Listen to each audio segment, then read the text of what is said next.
Hello, this is Tony Heller from RealClimateScience.com. Albert Einstein said, "Two things are infinite, the universe and human stupidity, and I'm not so sure about the universe." Alaska used to be the global warming canary in the coal mine. But Alaska has turned cold and the canary has flown the coop. Anchorage just set a record for the amount of snow on the ground during the month of April, and there's nothing but very cold weather in the forecast. So the global warming canary has flown the coop and moved from Alaska to Fort Lauderdale. Fort Lauderdale just got 2 feet of rain in 24 hours, which may have broken the Florida record set in 1980. And USA Today says the rainfall was caused by the burning of fossil fuels. Temperatures at the surface in the Gulf of Mexico have been warmer than normal for months, and warmer air holds more water, 7.5% more moisture for every 1.8 degree Fahrenheit increase in temperature. The world's #1 climate fraudster, Michael Mann, went into more detail. Answer is yes.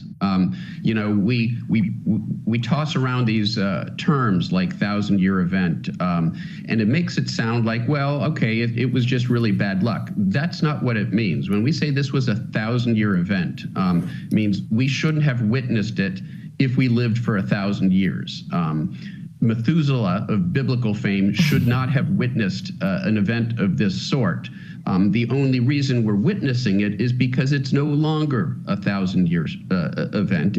So according to Michael Mann, we should only see 2 feet of rain in one day about once every 1,000 years. Had Michael Mann done his homework, he would have known that we've seen this happen numerous times in the United States over the last century. On July 18, 1942, Smethport, Pennsylvania received 28.5 inches of rain in just 3 hours. In 1921, Thrall, Texas received 36 inches of rain in 18 hours, and in 1979, Alvin, Texas received 43 inches of rain in 24 hours.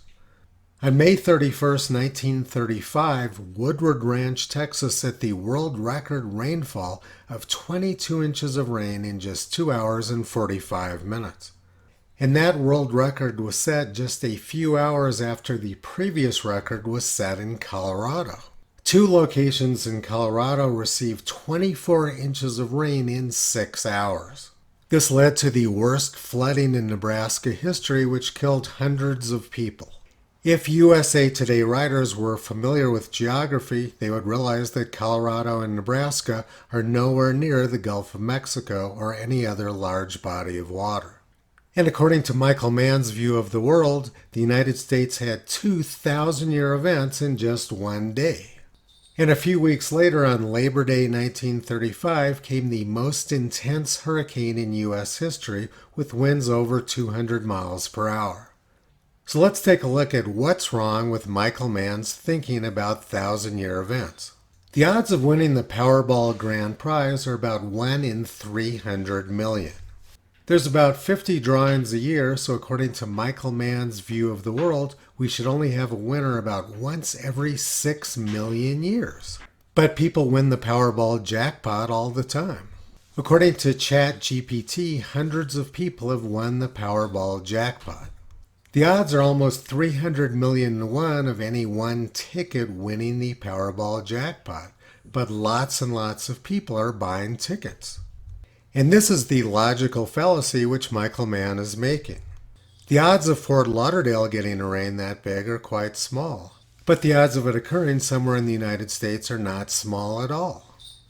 We've seen that it's happened numerous times in the past in the United States, including at 3 locations in 2 states in one day in 1935.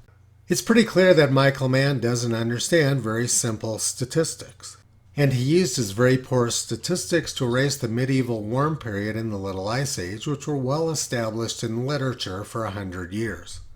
He replaced it with his completely fraudulent hockey stick graph, which has been made even worse by other incompetent and dishonest academics. At the same time as Michael Mann proposed his ridiculous hockey stick, Keith Briffa created a much more realistic temperature reconstruction.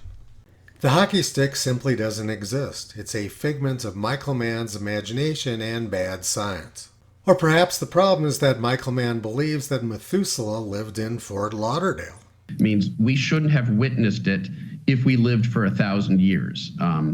Methuselah of biblical fame should not have witnessed an event of this sort. What Michael Mann's telling the press is complete garbage. But the press loves Michael Mann because he tells the lies which they want to hear. Toto's been pulling back the curtain on this massive climate Ponzi scheme for 15 years.